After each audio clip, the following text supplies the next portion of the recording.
Good morning. Good morning. Welcome to you all. The question of the day is biocontrol an essential ingredient of the Green Deal? In the next hour and a half, we will hear the lowdown on a groundbreaking report into the benefits of biocontrol. We have a really strong lineup of speakers who will discuss the benefits of biological pest control for nature, health and climate, and who will reflect on the implications of the report for EU policy. We have an audience of close to 250 signed up. I can see many of you coming in right now. Welcome to you all.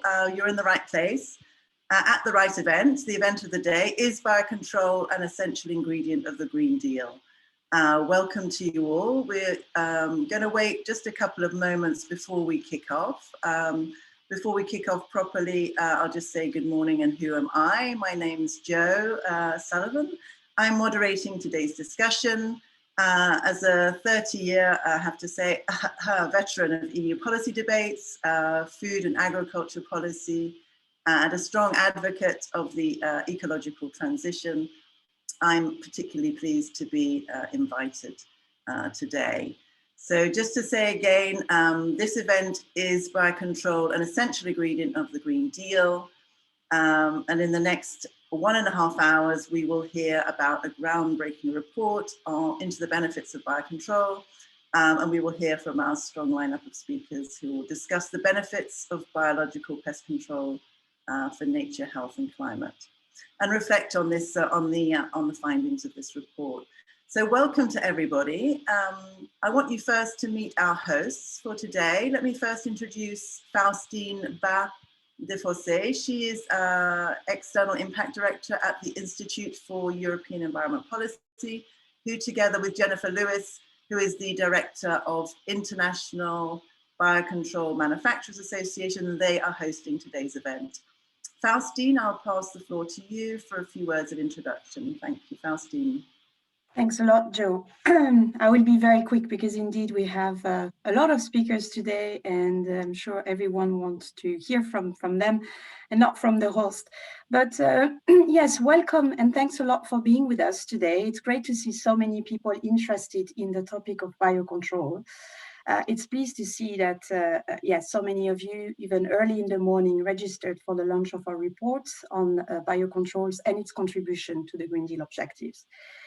Let me say just a few words to kick the discussion. The science is unequivocal on the need to move rapidly towards sustainable food and farming system in order to stay within planetary boundaries. And actually, I was reading yesterday bits of the most recent assessment report from the IPCC, which should be released in 2022. It is extremely alarmist and calls for drastic and urgent changes. It also gives an idea of how the future of children risks looking like. And I must confess that as a mother of 2 little ones, I can only be extremely worried. So transformation towards a sustainable food and farming system has never been so urgent and is part of the solution. So we believe that today's report can help bring those solutions for achieving these changes. As a systemic and balanced alternative to chemical inputs in farming, biocontrol is an enabler of system changes. That's actually why we were very enthusiastic when IBMA came to us and asked for that literature review around the benefits of biocontrol. I really hope that today's event debate will be fruitful. We'll give you some ideas on the contribution of biocontrol to the Green Deal. And I also believe that it's actually very timely because as we're speaking now, the decision makers are trying to strike a deal on the future of the common agricultural policy. And tomorrow there is also a big stakeholders debate around the future of the Sustainable Use of Pesticides Directive. So it could not be more timely than that. And actually, just a technical thing, I saw a question in the chat for the PowerPoints, whether it will be shared with the participants. Yes, we will share the PowerPoints afterwards. Thanks a lot again. And yes, I hope that you will all enjoy our event today. Thank you very much, Faustine. Thank you. Jennifer, a few words. Thank you, Jo. Thank you, Faustine, and the entire IEEP team for this important report. And thank you to all our panelists and the audience for joining the event. Biocontrol is important. Why? Because it's Biocontrol is a nature-based solution for pest control, and it is an enabler in the European Green Deal, particularly for the farm to fork objectives. And as a trained agronomist with experience in all types of crop protection, I'm passionate to see us switch to a more systems-based approach to farming. So I'm really looking forward to the debate today, and thank you very much. Thank you very much, Jennifer. Now, this event brings together expert speakers, but it's also an event for you, our audience today. We have 125 now, and it's still creeping up the numbers as people have grabbed a coffee and they're joining us. Welcome to you as you're joining. It's also an event for you, our audience, so we want to hear from you. So please put your comments in the chat. If you have a question about the topic or to one of the speakers, or about generally the debate or the report, put those into the Q&A. There are 2 separate buttons. And make sure you get your message across also on social media. You can use the hashtag Biocontrol Breakthrough. And I would just like to say also that this is the slide you can see in front of you. Exactly. This is the hashtag that's been used, Biocontrol Breakthrough, because this is why we're here and this is what we want to achieve. Questions in the Q&A and comments into the chat. And that way we can filter them out. We can also keep the questions. If we don't get to all of your questions today, we do somehow commit to getting back to all of you with an answer to make sure that, you do get up to date, up to speed with biocontrol, what it is, what its benefits are, and also what EU policy measures, so that you also can join into this. It's just the beginning of a big political conversation of how to achieve this breakthrough.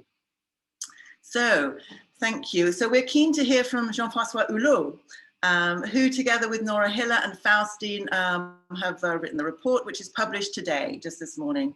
And it's called Exploring the Benefits of Biocontrol for Sustainable Agriculture, a literature review on biocontrol in light of the European Green Deal. So while Jean-François gets his presentation up, just allow me just to give a short introduction. As we just said, or as Jennifer just said, biocontrol is a nature-based solution. It's non-chemical. It can offer a systemic and balanced solution for sustainable agriculture. Can biocontrol offer a breakthrough for the European Green Deal, particularly the farm to fork objectives? So before Jean-François presents his findings of the report, I hope you're able to put that up, Jean-François. I had a sneak preview of the report, actually, and it makes a really compelling reading. It presents concrete evidence on the ways biocontrol can enable systemic change towards sustainable agriculture. Jean-François Hulot, the floor is yours. Thank you, Joe. Hello, everyone. I'm happy to join here to give you a presentation of this report, which is released today on the IEEP website. I am an agronomist, and I've been very happy to dig into this subject together with my colleague Nora Hiller from the IEEP. So I will guide you through this report, and to that effect, I will share my screen and hopefully show you the PowerPoint which is associated with this presentation. And here we are, I hope so. I see knocking heads, so I'm quite comforted with this. Exploring the benefits of biocontrol for sustainable agriculture. That's our subject for this report. And the approach we took is a literature review. I will explain the methodology we used in a minute. But first, I would like to stop 1 second on the word biocontrol. Well, biocontrol, what do we mean? Well, we have the associations of 2 words, bio and control. And we should stick to this. So bio, we mean biological means to control pest and disease on plants. So in one word, it's a way to ensure plant protection without using chemicals, to put it in a simple language. So how do we do that? Well, we will use insects to eat other insects. So we use beneficial insects to make their lunch with aphids or other predators of the crops. They are microorganisms or invertebrates. But also microorganisms may be used, like fungi or bacteria, if they have the effect we want to get to protect the crops. Also pheromones, which are the hormones for the insects and the plants, or natural substances of mineral origin. We will not go into that detail. It's just to say there are plenty of solutions for biocontrol. There are natural means, biological means to control pests and disease on plants. How did we proceed? So the methodology we use, we want a scientific approach, independent approach, and we have reviewed a number of scientific articles in peer-reviewed journals, very classic methods. We also use some other inputs, including commission communications or other publications in other type of literature or in books. We have been reviewing also the research project funded by the EU over the last say 20 years in FP7 and Horizon 2020. And all this in the context of the EU, focusing on the EU, and in the context of the EU law, which is applicable for biocontrol. Just a feeling about how biocontrol is treated in the various policies put in place in the EU. As I said, we looked through research innovation, and we have been pleased to see that a growing number of projects have been financed around the issues of biocontrol. A lot of technical issues, scientific issues, with a growing number, and this will continue with the next program, Horizon Europe. We can say also that in the Common Agricultural Policy, there is nothing negative about biocontrol, but there is very little positive. We take note that the organic regulation is very mature, is complete, and it's part of the CAP. So we could say on the CAP could do better, but we will come to this also later. The striking element is the pesticide approval regime, which is absolutely not done for biocontrol. We come back on this later. And of course, the policy for environment is very positive for biocontrol because it's a natural mean of treating pest and disease on the crops. I go directly to our findings. Of course, the report itself will give much more details about definitions and about the policy context. We have organized our findings along the immediate benefits like biodiversity, soil, or human health, and also some wider impacts on the farm performance, on the issue of climate, and the question of governance, which is a very interesting one. So I will spend a couple of minutes to guide you through those findings with a little bit more details now. If we turn to biodiversity, well, the result is as expected, that if you use less chemicals, the impact on environment is very positive, and you see more biodiversity in agriculture when biocontrol is used. Biocontrol may be used by organic farmers, but it can be used also by non-organic farmers. It's not specific to a particular type of farming. It can be used everywhere in all type of agriculture. and it can be an enabler for turning agriculture to a more sustainable agriculture. So we frequently found in literature the example of organic farming, because that's the place where you can have a number of results on a big scale and have very scientific results to be published in literature. So there is no discussion there. Biocontrol is very positive to biodiversity. It respects non-targeted fauna and flora. There are no negative side effects. Everything is targeted. And one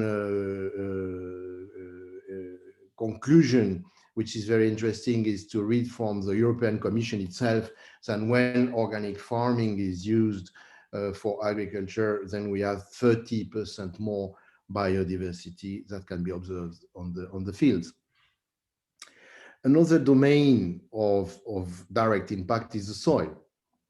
Because it's also a question of biodiversity. When biocontrol is used, only natural substances will go into the soil, and you will have less toxic residues present in the soil. So the microbial communities will be preserved, and the soil life will be enhanced in the soil. And everyone knows that the living soil is a more fertile soil. So we read in research projects that if you compare conventional soil with organic farm soil, then you have a difference in the content of chemical pesticide, which is very substantial.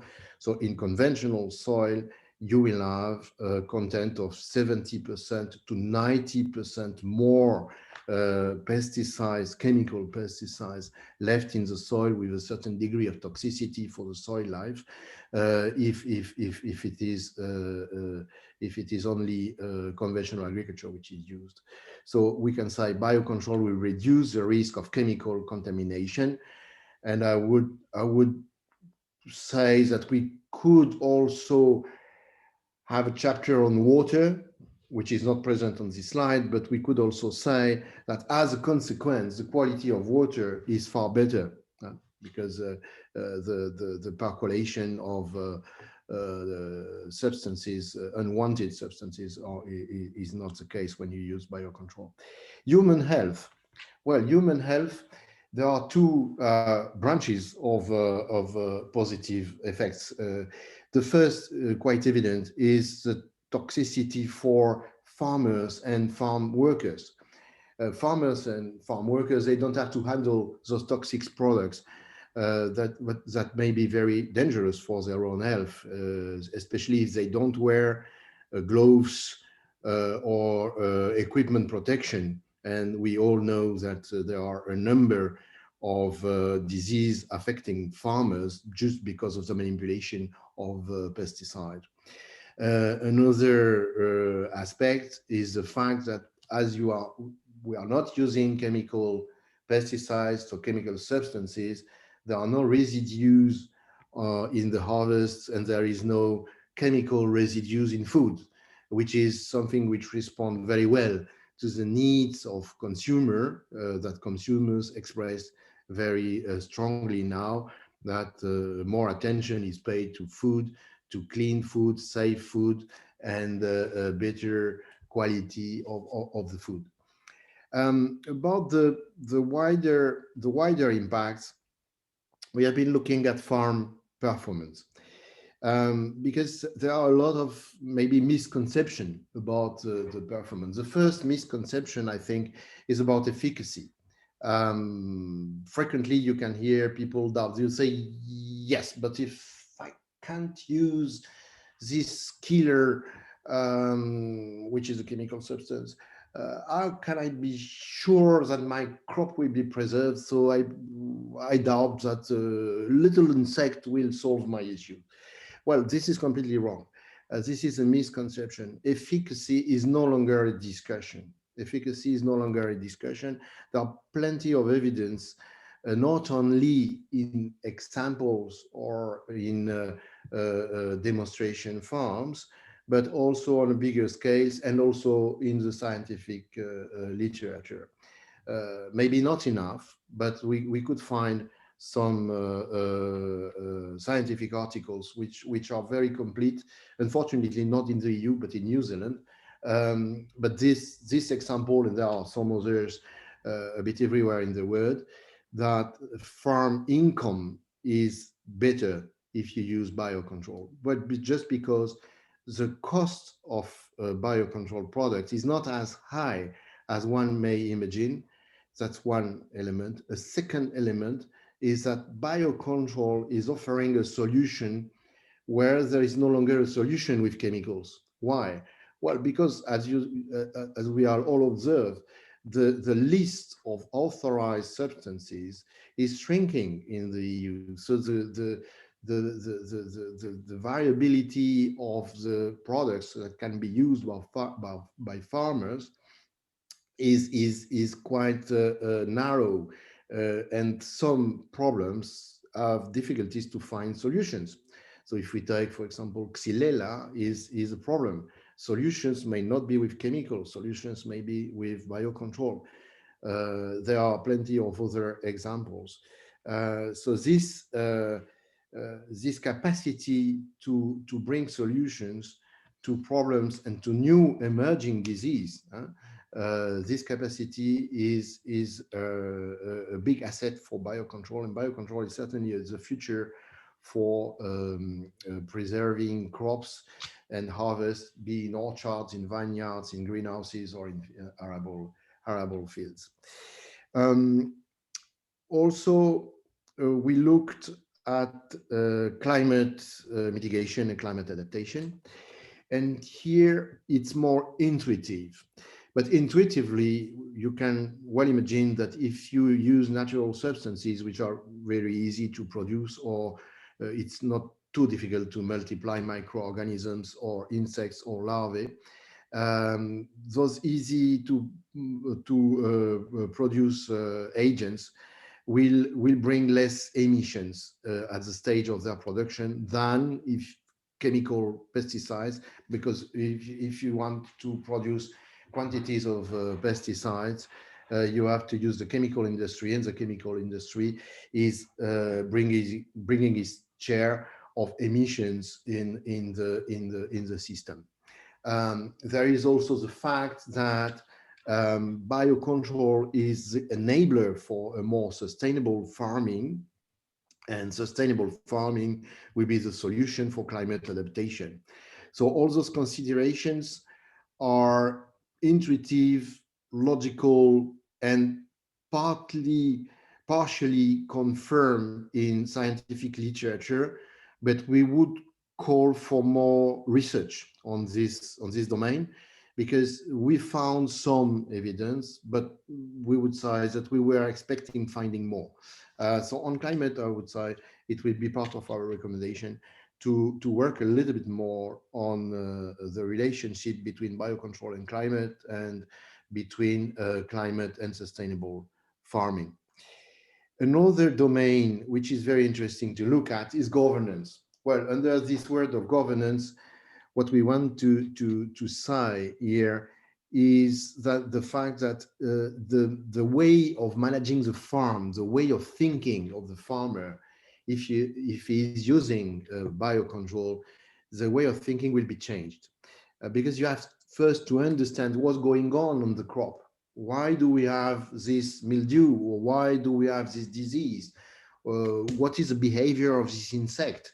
Can we have another biological mean, a predator for this insect? So you have to understand what's going on in nature, and you have to have a whole farm approach, an holistic approach, which takes into account all the side effects and the benefits, and also the constraints, which is a very different approach from the one which has been used in the past century, I would say, which is, I have a problem on a crop, I will use a pesticide, and the pesticide will kill the pest, and then we will solve. But then You say, that's very positive.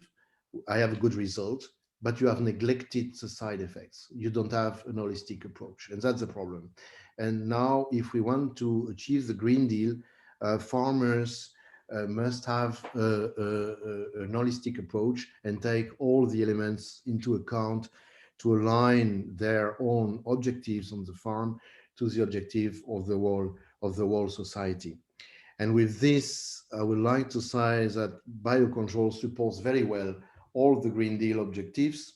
So we have selected on these slides a number of objectives from the EU strategy, being farm to fork or biodiversity strategy, or the recent zero pollution strategy. So if you look at the objective of having 50% less chemical pesticide use, well, which is said like that, you say, okay, how do I do to protect my crops if I cannot use pesticide? Well, solution is, well, you can use natural means, so biological means. So biocontrol will probably offer a solution to you, I would say. When organic farming is expected to expand by 2030 on 25% on the farmland, when it is something like 8% for the moment, which is a very big expansion, it means that pesticides, chemical pesticides, will be banned on this land. So biocontrol will be a solution. When biodiversity strategy says that at least 10% of the agriculture area should have a high biodiversity in landscape feature by preserving ages and so on. So biocontrol will also bring a positive touch here. And the objective of 75% of soil that have to be healthy, which is the objective from the soil mission from the Horizon Europe, which has been taken on board by the strategy of zero pollution. As we said 1 minute ago, biocontrol is very positive for soil life and will help bring soils in a more healthy status. And I will finish with the recommendation from the IEEP about biocontrol. First, we clearly need a definition. I will not go too much into detail here, but biocontrol doesn't mean the same to different people, and on the other side of the Atlantic, biocontrol is far much narrow, and so on. So we need a EU definition. We don't have an EU definition. There is a certain consensus, and the consensus is around the 4 categories which are mentioned in the French biocontrol strategy, but which is probably the one to build on for EU definition. But whatever definition, we need one. We need something different in the pesticide regulation. I will not go too much in detail here. It's much more detailed in the report, but the evaluation process is done for toxic products, which we need it, of course. That's the regulation we have for pesticides. But for biocontrol agents, we don't need all those steps. It's too long. It's too heavy, and we need more products from biocontrol very quickly.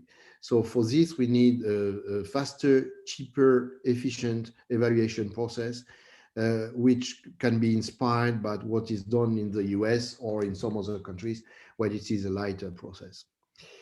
The third recommendation from the IEEP, no surprise, we should use national strategic plan of the CAP to expand biocontrol and mainstream it.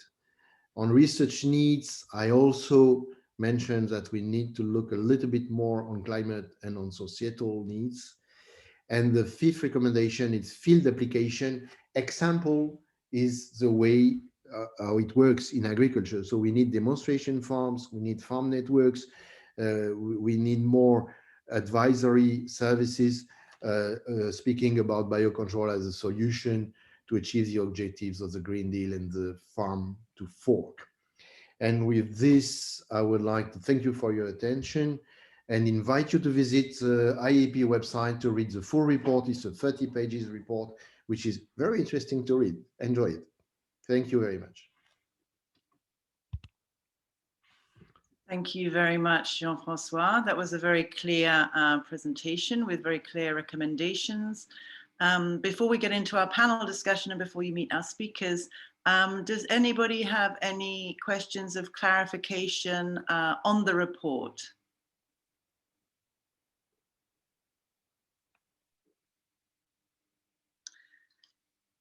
If there are none, it was very clear to me. No questions of clarification. Jean-François, you did a brilliant job. This is a tough job to present a scientific report in a very clear way, so congratulations to you.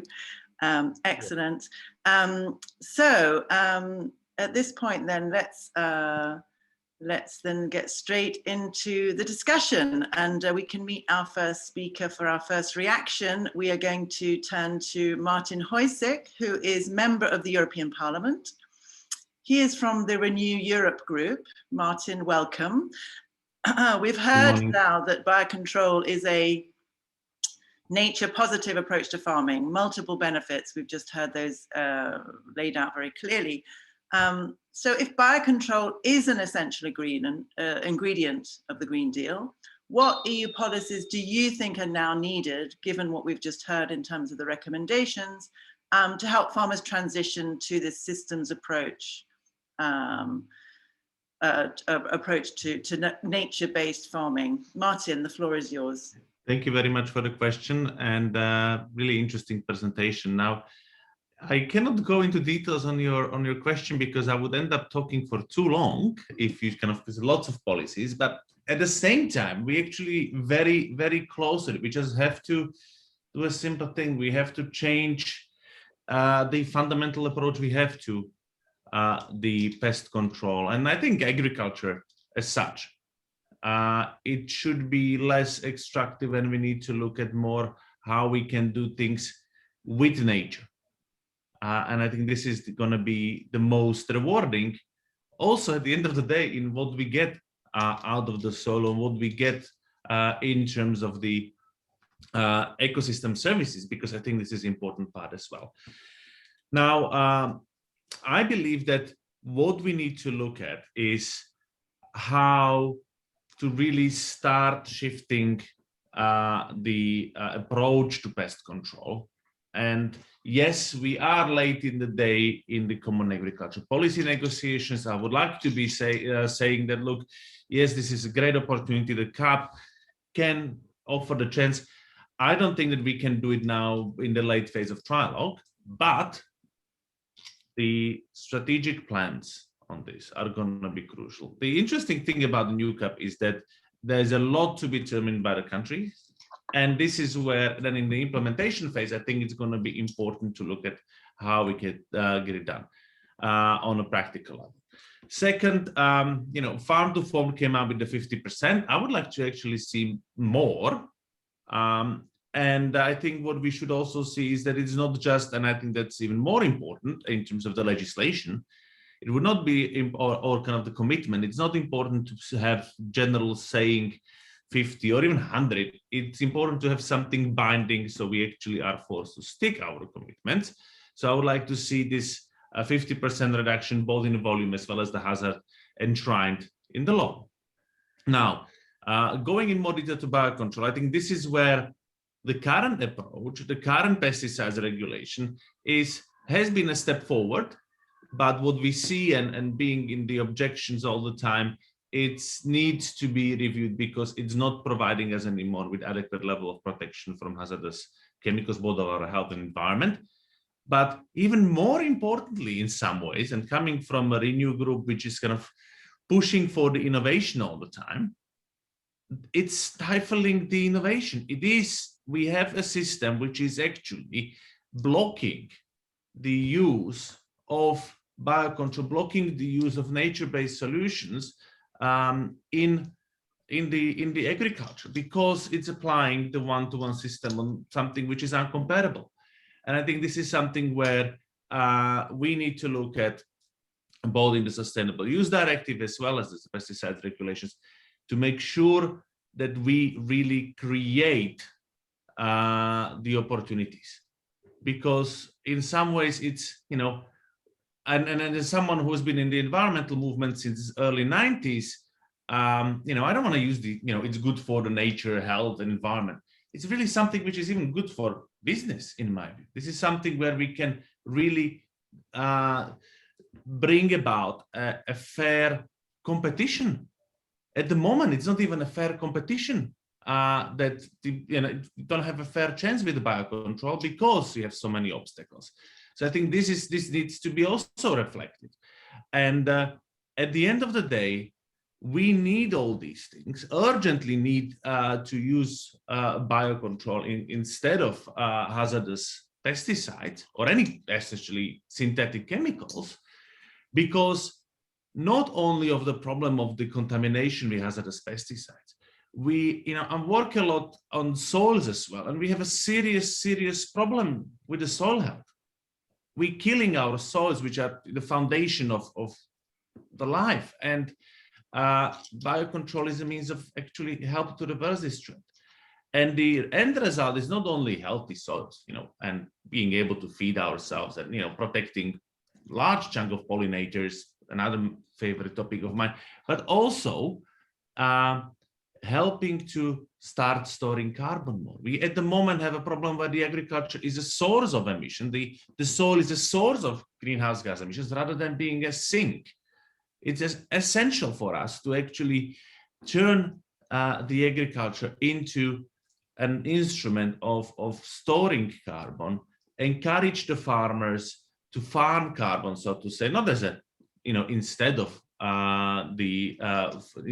the food, but it should be alongside the food, and create the right legislative framework that would encourage that. And it might not sound so direct, but this is where moving away from synthetic pesticides into biocontrol is actually enabling the healthy ecosystems in the soil, which is crucial for taking the carbon down out of the air. So this is something where it's win-win-win, many wins at the end of the day. And we need to have the right environment where these products are available on the market. We actually enable them, and not allow them to be on the market. And at the same time, help the farmers to use them.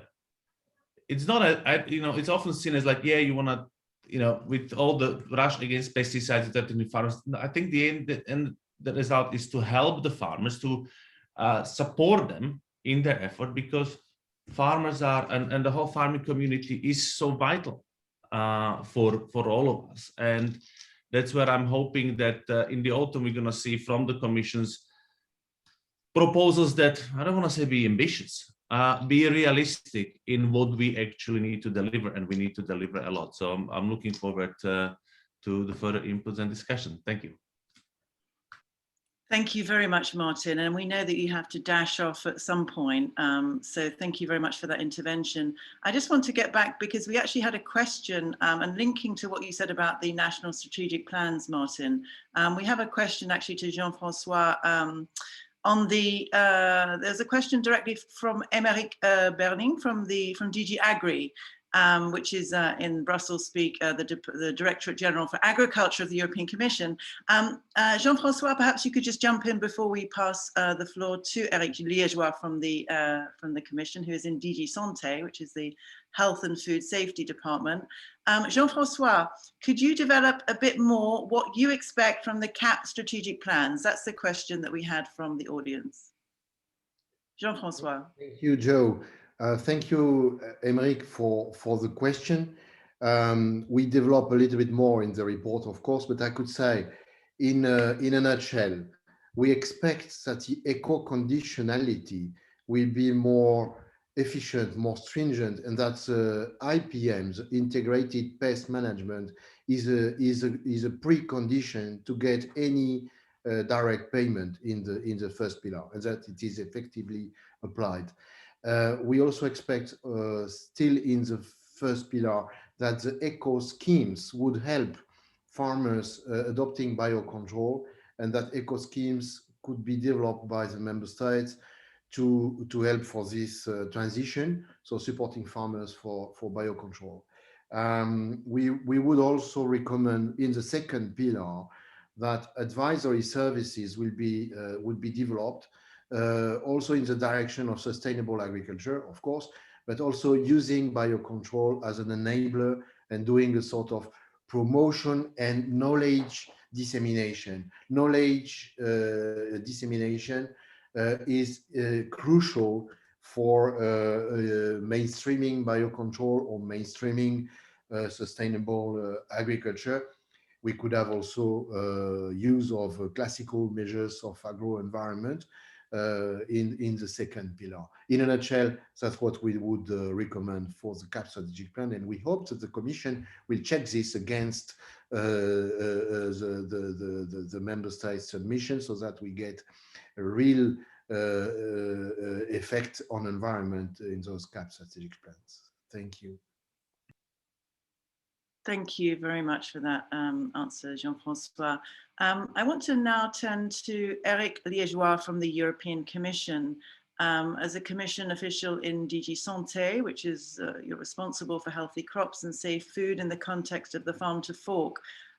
We just heard that the pesticide approval regime is not designed for biocontrol, and also from Martin that it is actually stifling innovation of nature-based solutions. Eric, do you agree that biocontrol is an essential ingredient of the Green Deal? And if so, what needs to change in terms of policy? Definitively, yes. And good morning to everyone. Yes, we share these views indeed. And this is an important tool to be explored in order to achieve the objective that the farm to fork strategy has set for all of us in terms of shifting towards more sustainable plant protection practice and products. So indeed, this is an observation that with which we can agree. The other observation is indeed that we have a regulatory system which is pretty complex with two main poles into it. One dedicated to the placing on the market, and this is true that the biocontrol agents are not really favored according to the data requirement and the assessment principle we have currently in the pesticide legislation. This is why we are working, and we are working since 2018 on it, to adapting the data requirement in order to transform the system to a more fit for purpose assessment. So meaning taking into consideration the biology, the ecology of this naturally present biocontrol agent, in particular for the microorganism. I'm now talking and focusing on the category microorganisms, which belongs to this definition of biocontrol agent. So it means that we will have a proposal on the table in the autumn for adapting this regulatory system in order to foster the placing on the market of this biocontrol agent, in particular the microorganism. The second part of the job is actually done on the use phase, and the Sustainable Use Directive is existing since a couple of years as well, and this is going to be reviewed in a sense to give more importance to the integrated pest management practice, which is an obligation since a couple of years as well, but it seems not to be as developed as it should be. And so therefore we have several projects which are now currently in the pipeline and developed by colleagues in DG Agri, in DG Joint Research Center, to help actually to identify the tools that farmers might be able to use in order to switch to this sustainable use plant protection practices. So it means that the integrated pest management will become a key building block of the approach that farmers should follow. I hope also that indeed in the national strategic plan that we were just mentioning now under the CAP, there will be also a strong mobilization of the member states in order to favor the association between direct payment and the obligation for the farmer to apply IPM principles concretely. And also we have to deal with the economics. And I'm also pleased to hear from the report today that this aspect of socioeconomic, the socioeconomic aspect have not been forgotten by IEEP, because it's also in a way some observation we are making. And the Joint Research Center are also organizing a survey among farmers in order to understand why they are blocked and they don't shift towards this strategy involving the biocontrol agent. Is there any economic reason? Is there a fear for not achieving the goal of a full plant protection of their crop? We don't know yet, but this is also interesting to notice that IEEP has found some information about that. So again, a very timely report, welcome report by DG Santé and the colleagues in the Commission, who are indeed working to research project towards change in the regulatory framework. The last one I would like to mention, beside this change on the data requirement for microorganism, I would like also to say that the definition of the biocontrol group of solutions and tools may also be envisaged under the suit revision. So it's also a possibility, an option that will be discussed, by the way, tomorrow in the stakeholder event that I'm encouraging you to all to participate to. And then finally, as regard the invertebrate insect and mites, which can also be beneficial to the plant protection and the sustainability increase of this plant protection, there will be indeed a study conducted by the Commission upon the request of and the appeal of the Council. Agrifish Council will indeed decide next week and put on the shoulder of DG Santé the responsibility to develop a kind of impact assessment study in order to see what are the options in order to foster also the harmonization of the regulatory approach among the member states for this beneficial insect. So all in all, we are at a key momentum, a political momentum, but also really transforming the regulatory approach that we have at the moment into a more sustainable food system in the EU. And we hope that this negative smiley that you show, Jean-François, will be turned in positive smiley one day. So thank you. Excellent. Thank you so much, Eric. Of course, you have a tough job in the Commission leading the Green Deal, making sure that the policies there's motivation amongst member states, but also best practices and innovation in member states is also harnessed and liberated as well, to make sure that this can be speeded up as much as possible. Thank you, Eric. That's an interesting, great, encouraging view from the European Commission. I'll now pass the floor to another Eric, Eric van der Sommen. This is a view from a member state now, from the Netherlands. Eric is based here in Brussels at the Permanent Representation of the Netherlands to the EU. Welcome. So you advise your minister on veterinary, phytosanitary affairs, and also sustainable food production. So what's your view, Eric? Is biocontrol essential to the Green Deal? And how do we figure this out? In very short, yes. But first of all, thank you for inviting me. I'm feeling very honored to be in such an eloquent group of speakers. And thank you also, Jean-François, for a clear and very explicit presentation of the report, which sounds very appealing to me. In short, biological control agents are important. We think in the Netherlands that the integrated pest management is depending on it. And with the possibility to get rid from the dependency on pesticide, and therefore the use of biological control agents should be encouraged. I think you will they are an element which is very much contributing into reaching the farm to fork targets that have been put before us. And I think it's a very good explanation or a very good example of reducing the use and risk of pesticides to be promoted into integrated pest management. We are supportive, therefore, of the study that's being asked for the Commission. That's at least the proposal is going to be on the agenda for the Agri-Fish of next week, as it is. And it's very good to have a study on the options to improve the availability and the use of these organisms. In the Netherlands, we have had some experience with developing and working with biological control agents, and our experience shows that the success of using these is determined by the innovation, proven effectiveness, and knowledge of the producers and growers.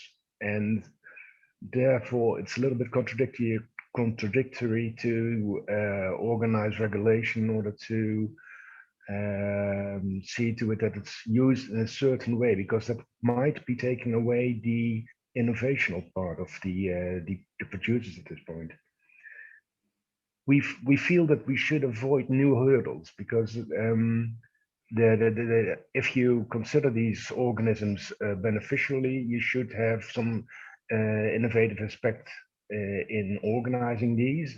And if you go back to what the other Eric mentioned, the study that's currently asked from the European Commission, we are quite concerned that EU harmonization could lead to new and unnecessary administrative burdens, might make the whole procedure more bureaucratic than you need actually. And as it is, if you have developed a biological control agent, before introducing it into the environment, the biological control agents are evaluated. They are evaluated by the authorities on the risks of biodiversity, on the risks of plant health, and it's all based on already existing legislation. So I don't think we need new hurdles on this.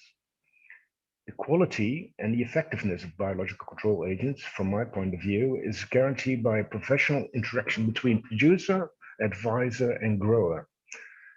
I think that no producer or advisor will risk selling or advising a product that's not effective and give little value for the money that it's costing. And therefore, it's essential for their business model to only sell agents that are safe and working.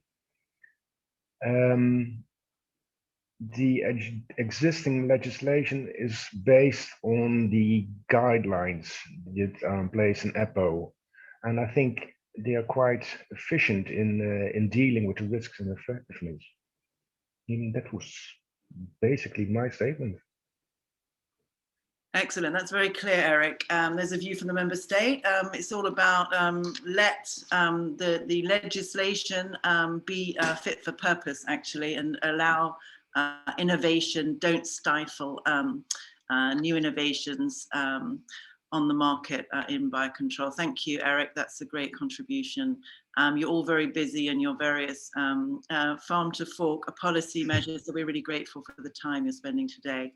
We're going to shift from member state level now to the regional government perspective. I welcome Vicente Dalmau Sorli from the Valencia regional government in Spain, home of paella and of abundant rice production. The region has already, Albufera region has already made the switch to 100% biocontrol rice production, with multiple benefits as cited in today's report.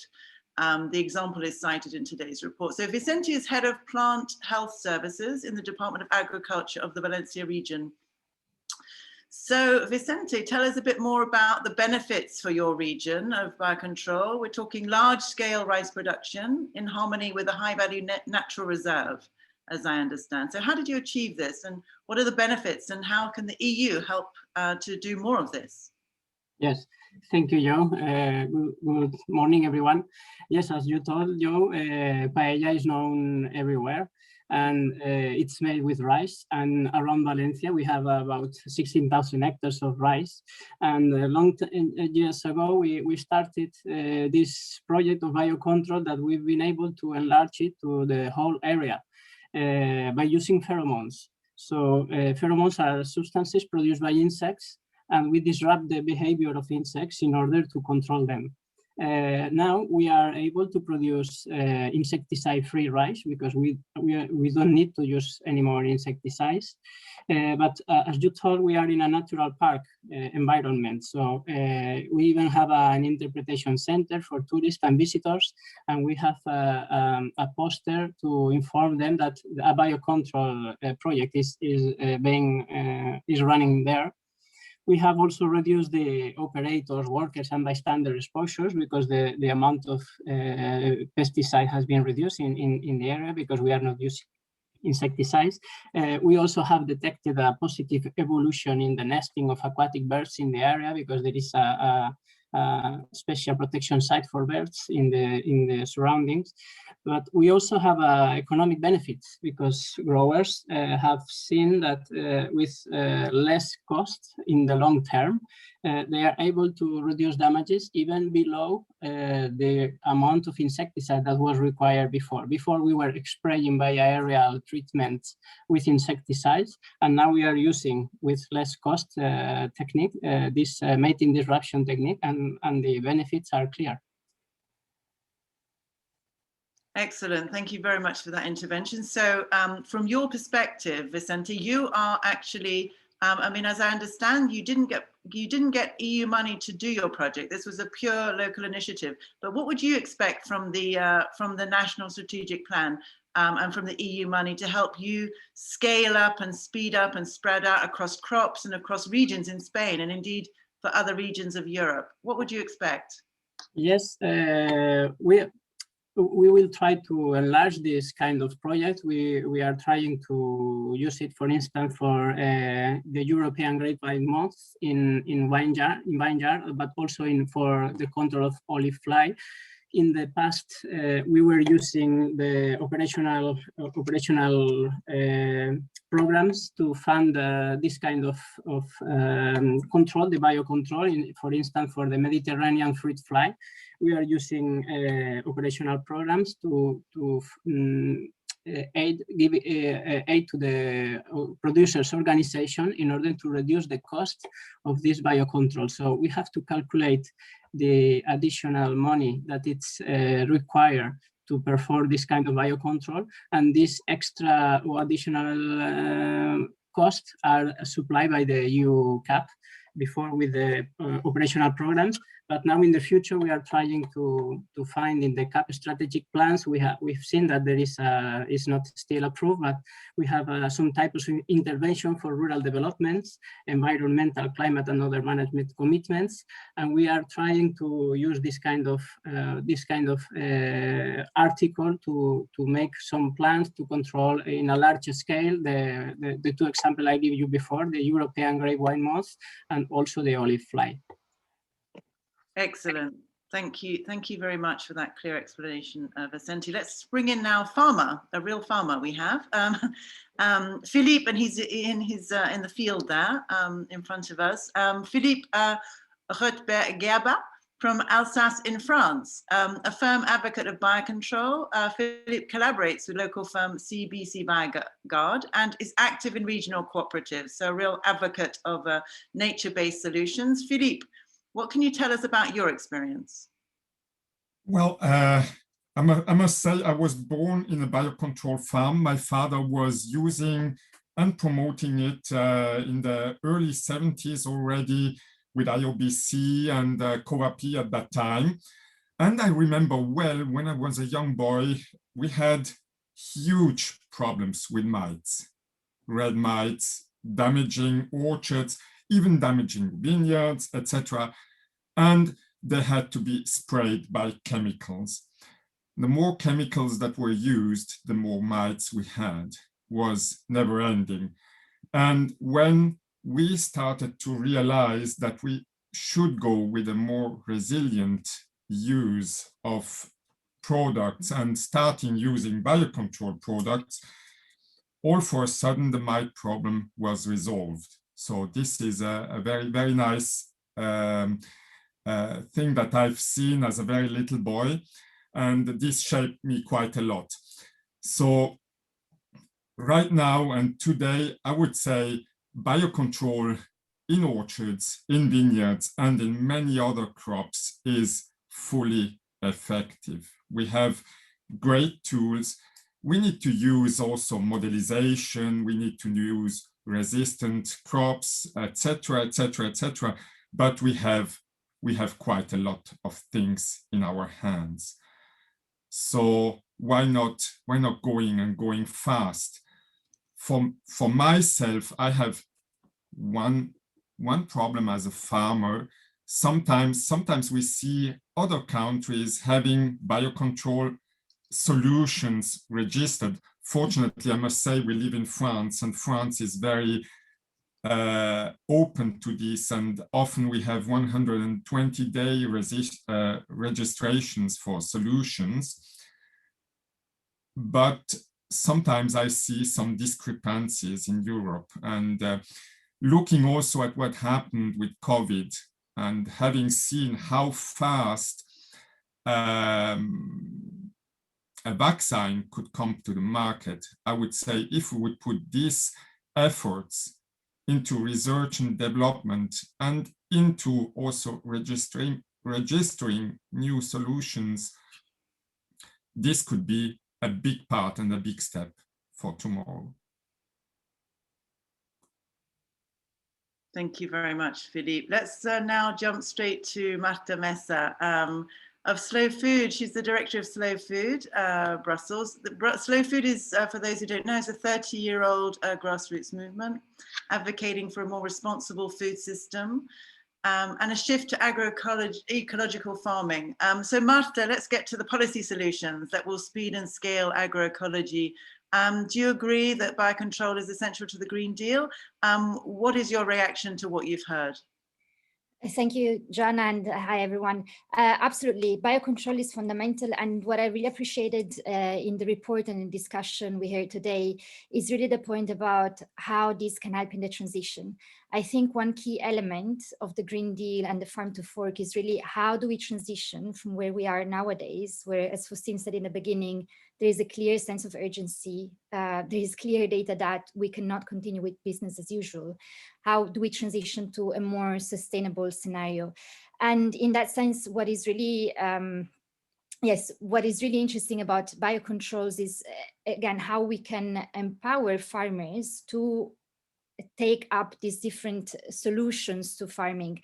In that sense, in terms of the policy recommendations, besides what has already been discussed in terms, of course, of having binding targets, because as long as we have voluntary measures, we're not going to make really much of a headway. And that's one of the problems we have with the Common Agricultural Policy at the moment.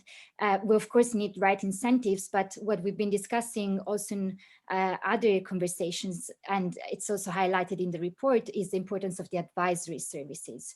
We cannot expect farmers who want to embrace the transition to know out of the blue how to do this. And it's also because biocontrol is not just about substituting one substance for the other. It's a different way of farming altogether. It's a different approach. It's working with nature, it's knowing nature around you.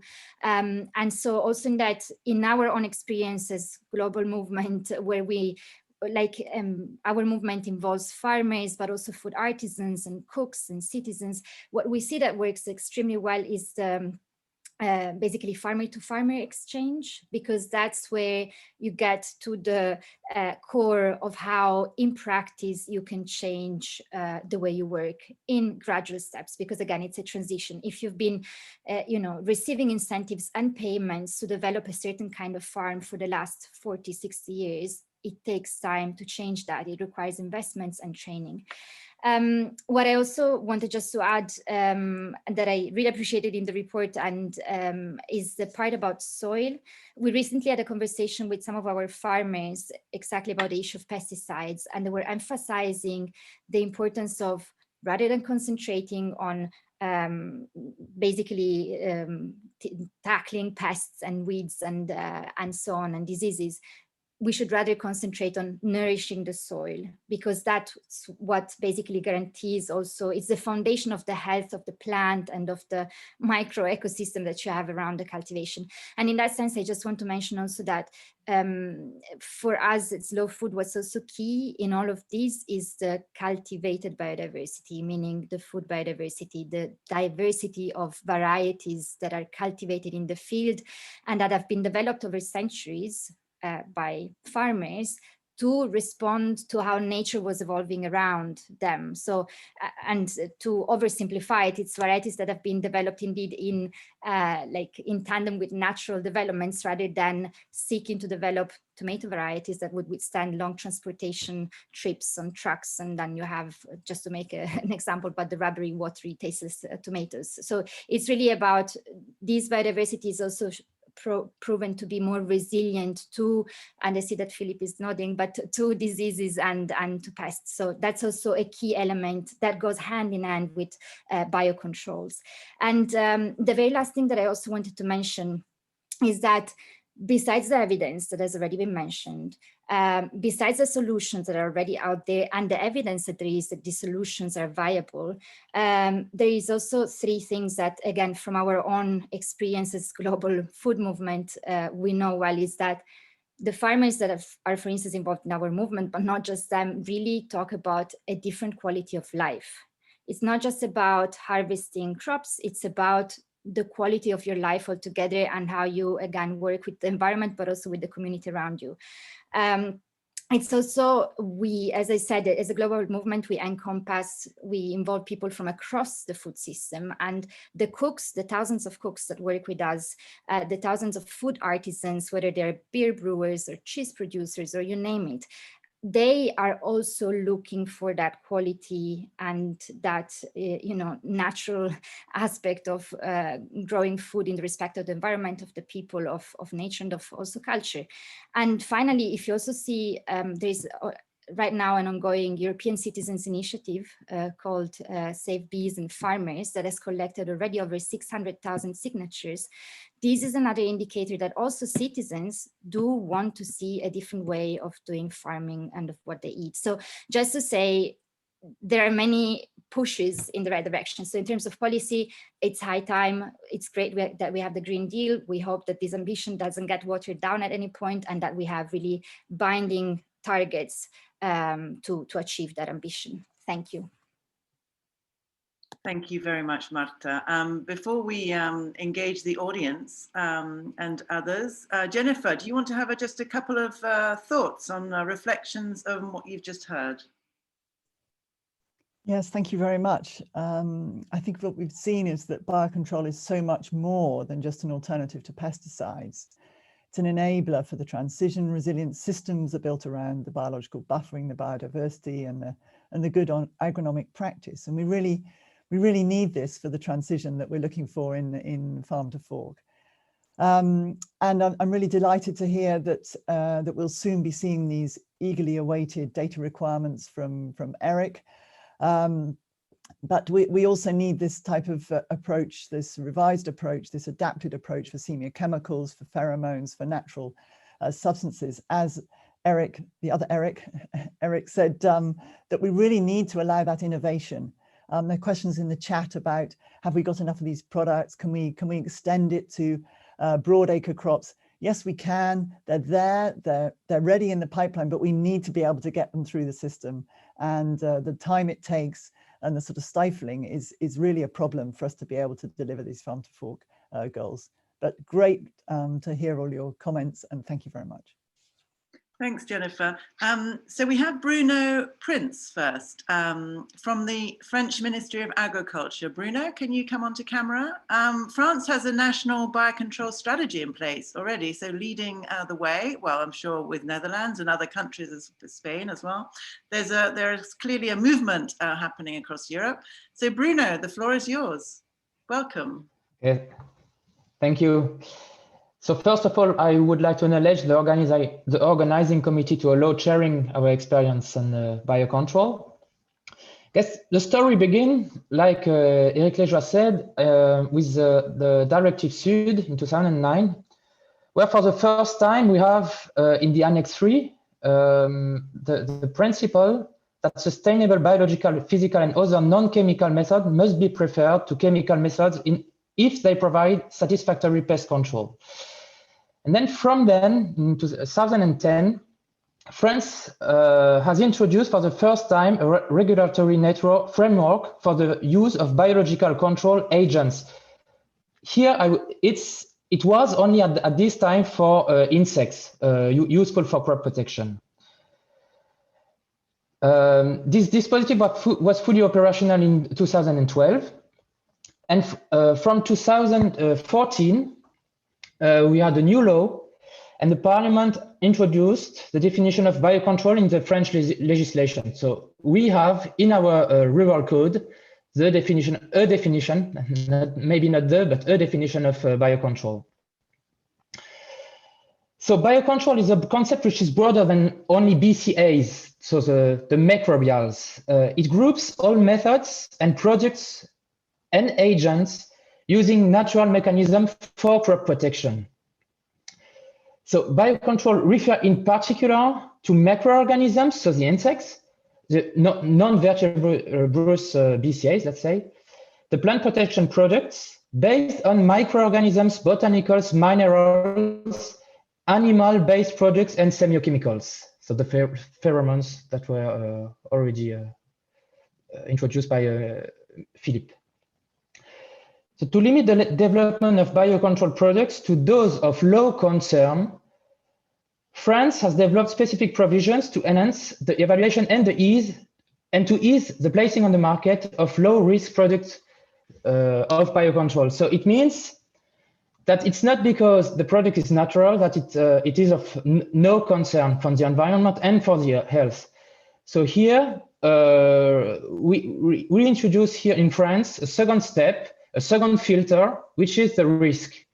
And if a product is of low risk, then it can enter a specific list, and the product will have facilities to go on the market. So from 2014, this worked well. We have now more or less 600 products on the market. But in 2018, the French Parliament asked to speed up this deployment of biocontrol. And so he asked the government to implement a national strategy for the deployment of biocontrol. And basically, this strategy was published last year, November 2020. The strategy is built in 4 axes. So I'm happy to be here because I heard many things, and I guess that in our strategy with our 4 axes, we try to gather everything that I heard here. So the first axe is dedicated to research and innovation. The idea is to increase the knowledge on innovation, to have more plant protection methods, and to discover new opportunities. The second axis is the regulation at national level. The idea is to have a framework which is adapted to this agricultural shift. The third axis is the testing products on the field in combination with other techniques like robotics, agricultural machineries, sensor, helping tools to identify the conditions for success of these methods. And then last axis is to work at EU level. So basically that's what we are doing with Commission. And that what we will do in few months now with the French presidency of the Council, because we would like to allow a definition of the biocontrol to be set up at the European level. That's what we will push, and I've seen that it is something that is that you are waiting for. And so we will try to do our best, at least to push that at EU level. Thanks very much, Bruno. That's really interesting. Let's have some other comments. We've got a few questions actually in from the audience. Thank you, and do continue to ask your questions because we have just 15 minutes left actually of this debate. I think what's, we had a question, for example, and maybe I can just throw this open to whoever wants to answer from the panel. I'm just going to give a few, read out a couple, 2-3 questions, and then we can have a general comment. There was a question from Dominique. Does biocontrol have the potential to completely replace conventional plant protection products? What are the current limitations and how to overcome them? We had another question about what are the largest barriers for farmers to switch from chemical products to biocontrol? Who'd like to take a stab at addressing some of these questions? And maybe I can throw one of my own into the mix, something like, what policy changes will speed and scale biocontrol? So the industry stays agile and innovative, and this came up before. What specific changes are needed? And do you think we have in place, I mean, to Eric's comment, Eric Liégeois' comment before, do we need to fast track evaluation and approvals for biocontrol, for microbial, semiochemicals, and natural substance, for example, while leaving room for member states to innovate and to make sure that they have the right controls in place? Who would like to answer? Hands up from the panel. We have Eric van der Sommen. You'd like to make a comment. And this probably will be your last chance to comment, so feel free to get your message across. Okay, there were a lot of questions, so hard to pick from them. You can easily pick what's easy for you then. The first question you asked was, is our biological control agents would they be able to totally ban pesticides? And I hope to say yes, but I think that it will be quite a problem because I think there will be some diseases which still would need some kind of application of pesticide, but we should be proudly aiming at least reducing it by 50% on a short notice in order to have more room for biological control agents. And by creating the demand, I think you're also influencing the market and the possibilities to introduce new biological control agents. Thank you, Eric. That's very clear. We had also Eric Liégeois from the Commission as a response. Yeah, I would like to respond to the comment. Why are farmers not taking up this new technology? Simply, in my view, because they don't know them sufficiently. So maybe the products are made available on the market and farmer will still not endorse these technologies. Why so? Because they simply are not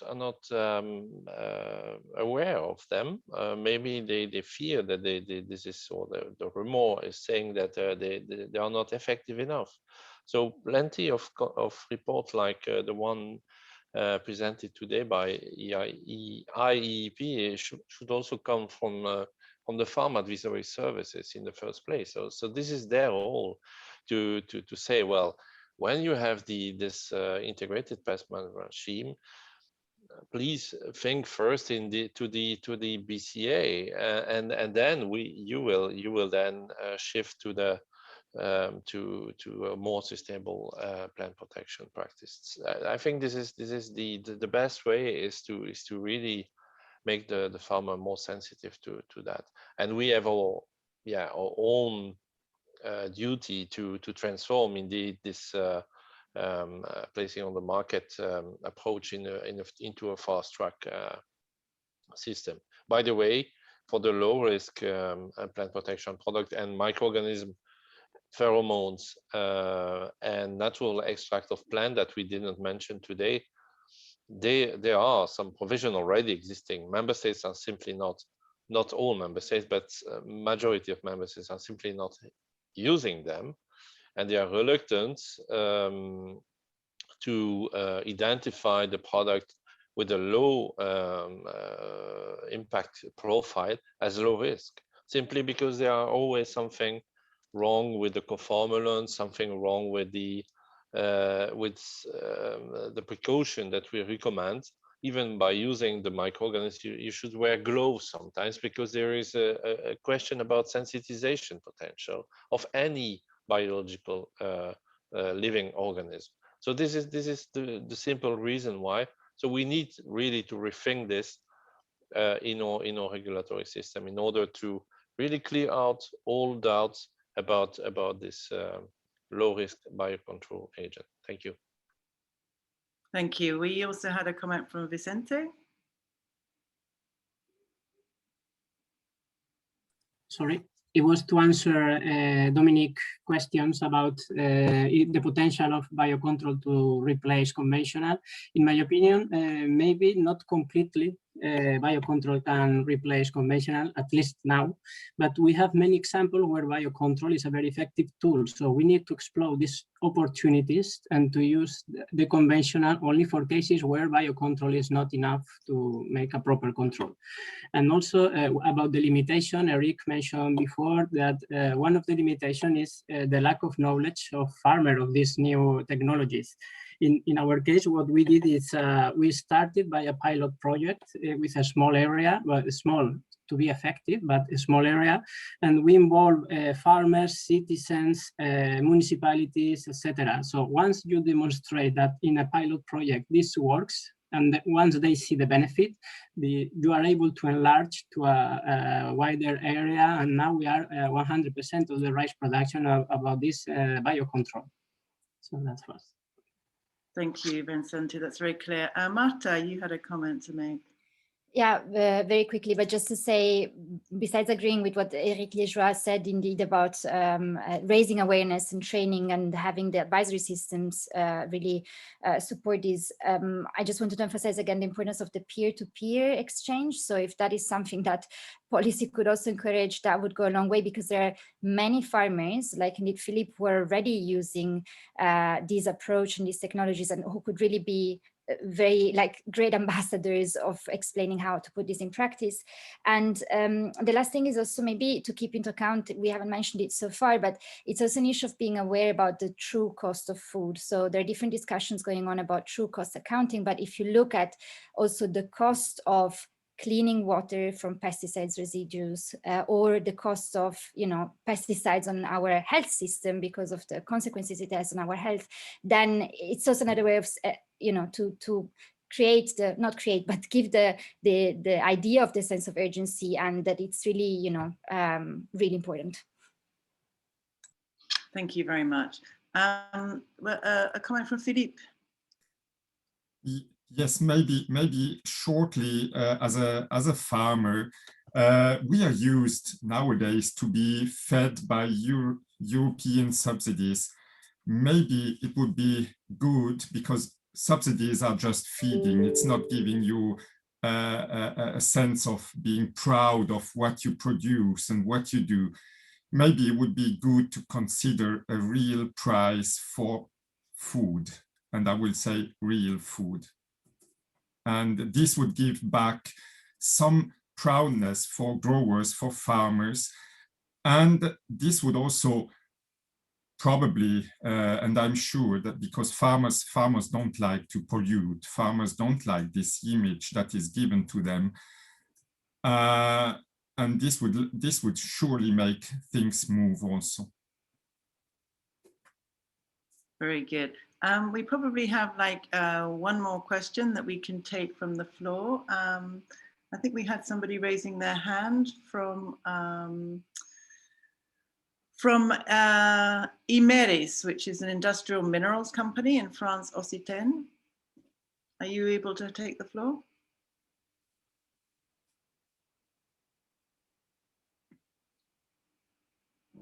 No.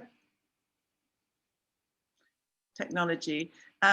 Okay, we also have some people from the, well, we have so many questions here. I'm going to select one, which is, let's get back to the, what are the largest barriers for farmers to switch from chemical to biological, to biocontrol? Let's have that as a final question.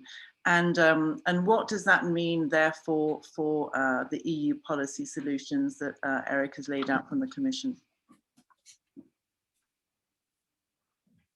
Jennifer, do you want to have a word on that, and everything else that perhaps that we've heard, and then we'll pass the floor to Faustine, because we are coming into the final minutes. Okay, thank you, Jo. Yes, I think one of the barriers is a lack of products, as well as some of the advisory comments and learning that many people have mentioned. But just coming back perhaps to the regulation and the need for the simplified and adaptive regulation. And several people have mentioned this, and it is really key. I mean, let's just be real for a moment, and that if you have a biocontrol product today and you put it, asked to have it evaluated, then you've probably got a 3-year delay before it starts, and then a 5 to 8 year time frame to get it onto the market. And with all the best will in the world, we're at 2030. So we really need to be able to fast track in the existing regulation, or we need a new adapted regulation, or both in parallel, if we're really going to be serious about getting more biocontrol onto the market. And the importance of actually a definition to allow us to separate out what biocontrol can bring and what the others can bring, and to allow us to look at CAP, to allow us to look at new regulation is really key. So we're really grateful for the French to help us to push that one forward. And Eric, both Erics have mentioned the need for innovation. And if we're going to have more products on the market for the farmers, we really need to have that regulation that frees up the innovation and allows those products to come to market, because we have them, they're in the pipelines. We really need to be able to get them to market. So thank you. Thank you very much. Before we pass the floor just to Faustine, just to wrap up, I'd just like to, actually before Faustine wraps up, I'd just like to quickly thank our panelists for your amazing, insightful interventions. You know, we've got so many questions in the chat. We're going to keep those and we're going to answer you, we promise you. So if you have final questions in the few final minutes, do type them in. We promise somebody will get back to you with an answer, because we want to make sure that everybody's questions are answered fully, and that we do continue this conversation after the event. So thank you for asking questions, audience. Thank you, speakers, for being so brilliant. To Jean-François, Nora, for this timely report. To Juliet, Sarah, and Isabel, behind the scenes, invaluable support. Of course, to Faustine and Jennifer for co-hosting the event. I'll now pass the floor to Faustine for final remarks after all of this rich debate today. Thanks, Faustine. Thanks, Jo. Yes, indeed, it was actually a very rich debate, and I must confess that I learned a lot from our speakers today, and I was very pleased to see how active the chat was also with all the participants, so thanks a lot. It would be way too ambitious to try in 2 minutes, actually, that I have left, 1 minute now, to summarize the very rich discussion that took place, so I'm not going to do that, but I just wanted to stress again a few things as final remarks for today. So again, given the challenges that we are faced with, it's clear, and I think this was clear from everyone, that the status quo is not an option on the table anymore. We need to move, and to move fast. The State of the Environment report, actually published by the IEEA back in 2020, says that we have the next decade to scale up necessary actions. Biocontrol is among them. I think that appeared clearly today in our event. But for biocontrol to be taken up fully, there are several changes that needs to happen in the EU law and also beyond. 2 things here. The CAP should be focused on the transition. And as I said, it's very timely because they are sealing the deal today and tomorrow on it. EcoScheme has the potential to be an engine for that. It needs to be focused on the transition. And last but not least, and that will be my last point of today, there is also a need for change in mindsets. It's necessary to move away from our traditional thinking of dealing with problems. We need transformative changes, and that's unavoidable. So with that words, again, I'd like to thank you all and wish you a nice rest of the day. Thanks, Faustine. Thank you, everybody. And we will get back to you. Let's continue this conversation on social media with Biocontrol Breakthrough. Thank you to our speakers again. Thank you, Bruno, for stepping in with the French movement there. Thank you all. Have a great day, and let's Biocontrol Breakthrough and talk to you all soon. Bye. Thank you.